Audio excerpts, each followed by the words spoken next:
apprend à aller à l'école, à trouver un travail et avoir un salaire.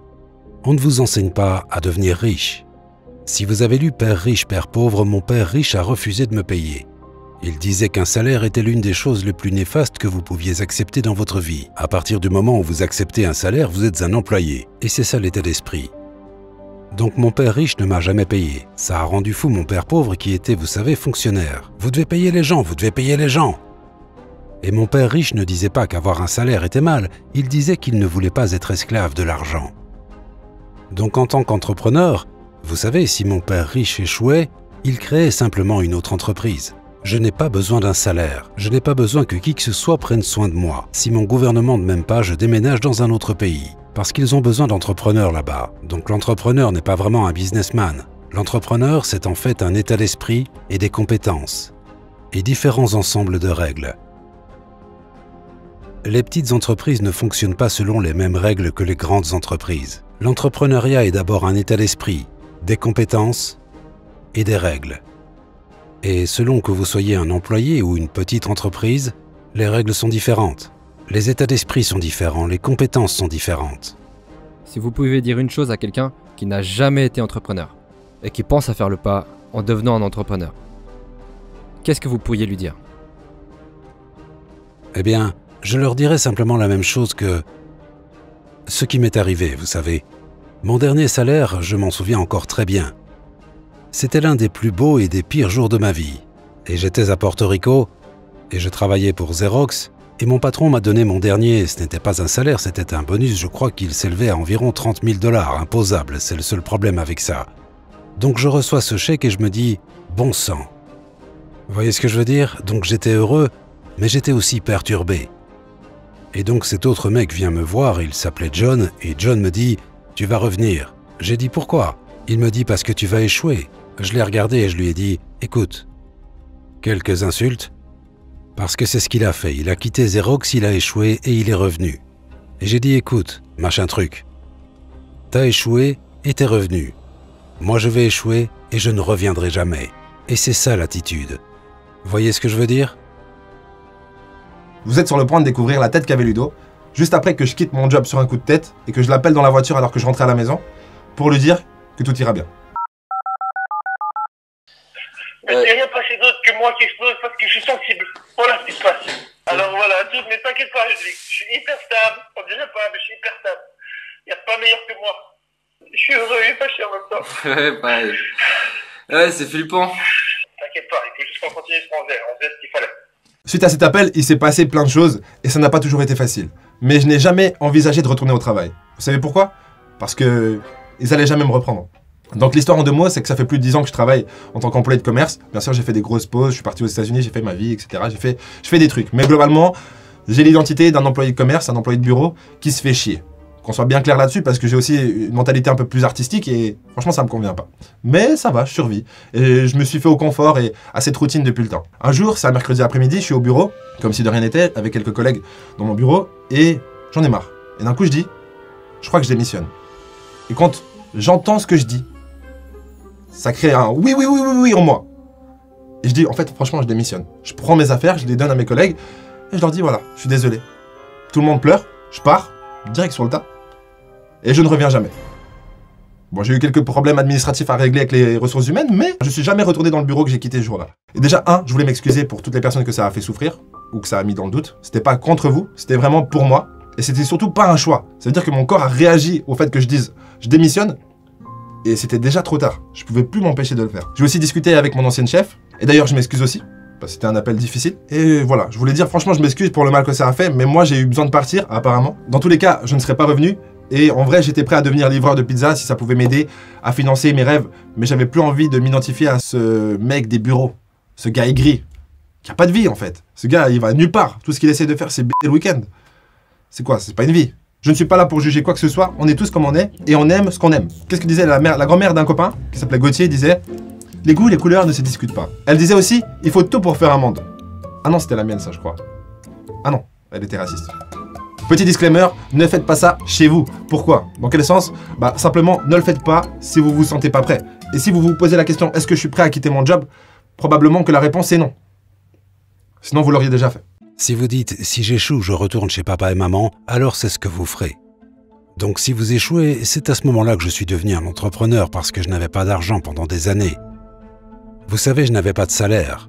Mais c'est ce que mon père riche m'a encouragé à faire. Il a dit « quand tu n'as pas de salaire, tu deviens plus affamé, intelligent et tu mets à l'épreuve ton caractère. Deviendras-tu un escroc? Deviendras-tu malhonnête? Vas-tu tricher et voler? Ou deviendras-tu un meilleur être humain ?» Donc en réalité, c'est l'avantage quand vous devenez entrepreneur, vous découvrez réellement qui vous êtes quand vous n'avez plus rien. Trop de gens s'intéressent à « que va-t-il m'arriver à moi ?» Quand vous avez une vision d'ensemble, vous allez aussi savoir que quand une mauvaise chose se produit, une bonne chose va se produire. Mais vous devez vous préparer à faire face à ce qui vous attend. Si vous pensez que les 20 prochaines années seront semblables aux 20 dernières années, vous allez vous faire avoir. Donc alors que certains experts financiers conseillent de ne pas rester endetté, moi je dis « apprenez à vous servir de la dette ». Je viens de refinancer une dette de 300 millions de dollars. Je suis passé de 5% à 2,5% d'intérêt. J'ai fait fortune. Tous les mois, plus d'argent rentre parce que le coût de mon argent a baissé. Voyez, quand je suis revenu de la guerre du Vietnam en janvier 1973, la première chose que mon père riche m'a dit, c'était « va à l'école pour apprendre à investir dans l'immobilier ». Ce n'était pas l'immobilier, c'était comment se servir des dettes et des impôts. Les dettes et les impôts rendent les riches encore plus riches. Les dettes et les impôts rendent la classe moyenne et pauvre encore plus pauvre. Donc tous les gens riches qui sont médecins ou avocats ou... Vous voyez, ces gens-là, ils se font avoir. Et ils ne savent pas pourquoi. Bien sûr, ils gagnent plus d'argent, mais le salaire net diminue. Et mon médecin, il criait de joie, il était content et il a dit « Eh, devinez quoi, j'ai enfin gagné plus d'1 million de dollars !» Et je lui ai dit « Vous savez, ça c'était il y a 3 semaines. » Et je lui ai dit « Eh bien, combien payez-vous d'impôts ?» On est en 2014. Il dit « 750 000 dollars d'impôts. » Donc en net, il avait à peu près 400 000. C'est pas mal. Mais quand je gagne 1 million, je gagne 1 million. Et c'est parce que je ne le gagne pas en travaillant pour l'argent. Si vous travaillez pour de l'argent, vous êtes taxé. Donc c'est pour ça que la leçon numéro 1 dans Père riche, Père pauvre, c'est que les riches ne travaillent pas pour l'argent. Ce que nous faisons plutôt, c'est que nous créons des entreprises. En tant qu'entrepreneurs, nous acquérons des biens immobiliers. Je n'investis pas dans la bourse. Donc c'est parce que, en tant qu'entrepreneur, j'ai plus de contrôle sur mes revenus, combien je gagne et sur combien d'impôts je paye. Et parce que je suis à la fois entrepreneur et investisseur en biens immobiliers, je paye 0 impôt. Donc à chaque fois que je gagne, disons, 1 million de dollars en tant qu'entrepreneur, je l'investis immédiatement dans l'immobilier et je multiplie mes profits par 4. Donc j'investis 1 million dans l'immobilier, je reçois 4 millions de la banque. C'est pour ça que j'aime les banques. Mais les banques le font à l'envers à tous les autres. C'est terrible, mais c'est bon pour moi. C'est pour ça que vous dites quand vous imprimez, c'est bon pour vous. Mais quand vous imprimez, c'est mauvais pour les gens qui travaillent Parce que pour quand l'argent. vous imprimez, les épargnants se font avoir et les gens qui travaillent pour l'argent se font avoir. Quand vous imprimez, les créanciers s'enrichissent. Donc vous l'avez compris, Kiyosaki a su tirer son épingle du jeu très rapidement en comprenant qu'en créant une entreprise, en générant des revenus avec cette entreprise, puis en investissant les revenus de cette entreprise dans l'immobilier, il ne paierait pas de taxes. C'est excellent, c'est parfait. Le système a été conçu de sorte à ce que les gens qui veulent faire ça puissent le faire. On va dire qu'on est dans un système, on ne l'a pas choisi, mais on doit tous jouer avec les règles du jeu qu'offre ce système. Maintenant, parlons un peu plus du problème que va générer justement la création monétaire par le prêt. Parce que lorsque Robert Kiyosaki va à la banque et informe son banquier qu'il veut acquérir des biens immobiliers, la banque va prêter jusqu'à 80% de la valeur du bien. La banque va inventer cet argent, c'est ça qu'il faut comprendre. C'est justement ça la création monétaire par le prêt. Et chaque fois qu'un gouvernement, chaque fois que la banque fait de la création monétaire par le prêt, fondamentalement ce que ça veut dire c'est que ça dilue la valeur unitaire d'une devise. En gros votre billet. Mais ça ne se voit pas tout de suite, et c'est là tout le problème avec le confinement et le reconfinement. Parce que vous vous doutez bien que l'État et le gouvernement ont fait énormément de création monétaire par le prêt pour aider, subventionner toutes les entreprises qui en avaient besoin et qui devaient survivre pour que l'économie du pays puisse continuer à fleurir. Mais le problème, c'est qu'en aidant les entreprises, qu'on amplifie le problème de création monétaire par le prêt. Parce qu'il faut comprendre qu'avant le confinement et le reconfinement, l'économie n'allait déjà pas bien du tout. On était déjà face au gouffre en fait. Sauf que là, on a juste accéléré le processus. Ce que ça veut dire pour monsieur et madame tout le monde, ça veut dire protégez-vous de l'hyperinflation qui risque bien d'arriver. Et n'épargnez pas toutes vos économies en euros. Ne faites pas confiance à qui que ce soit, même pas à vous-même justement. C'est pour ça de diversifier. Et maintenant, lorsque vous étudiez l'économie et que vous voyez en fait les problèmes auxquels on va devoir faire face, il n'y a pas réellement de solution. Et personne n'a rien contre vous, tout le monde essaie de s'en sortir pour lui-même.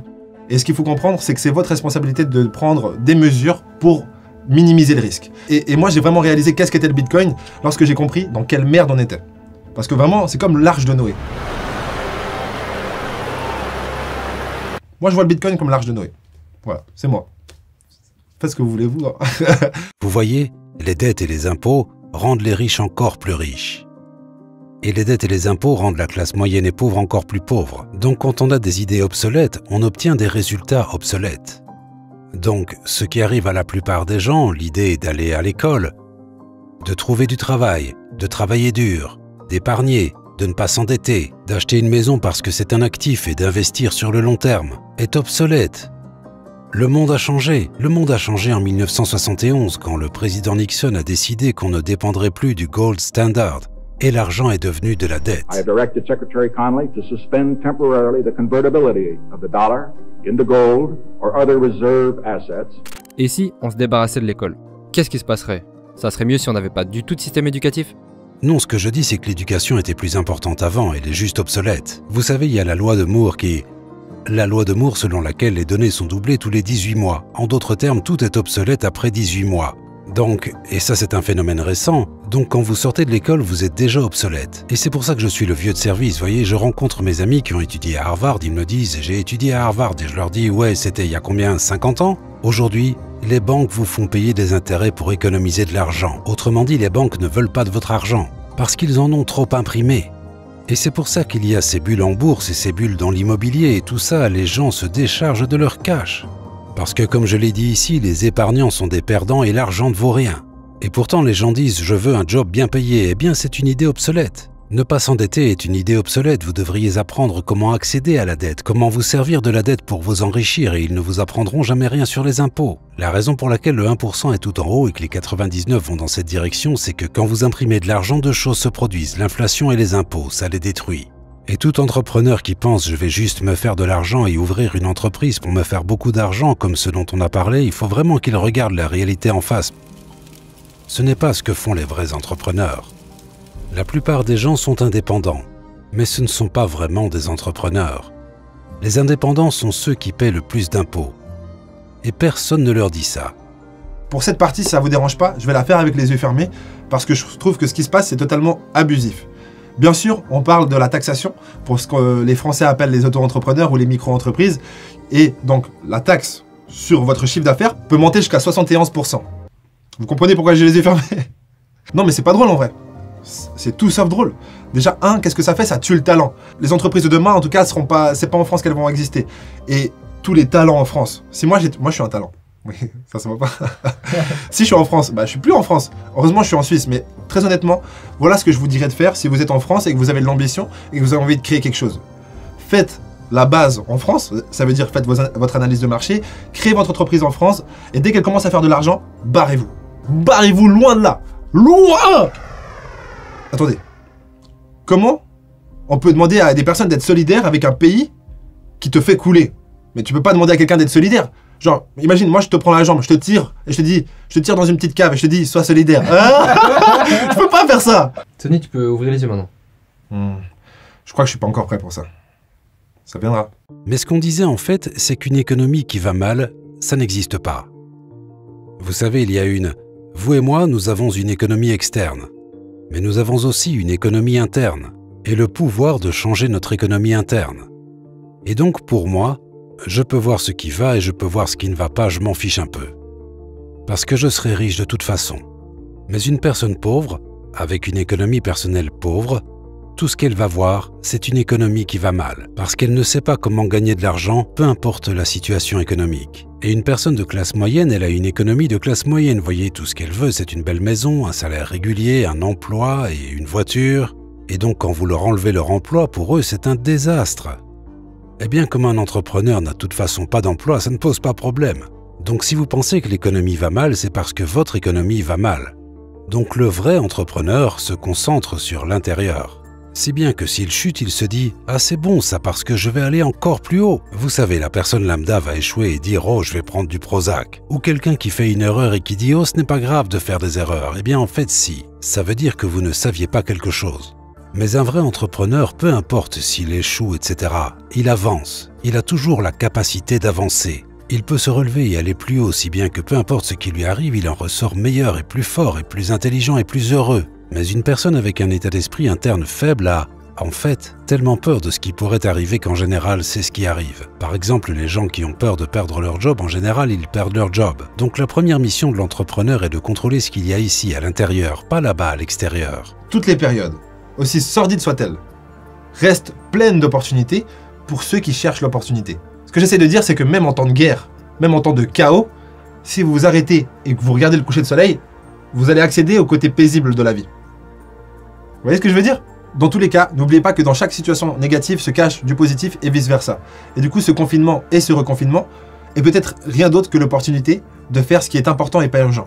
Ce que vous ne pouvez pas faire lorsque vous étiez dans votre train de vie. C'est-à-dire investir en vous. Et investir en vous, ça ne veut pas dire perdre du temps sur les réseaux sociaux.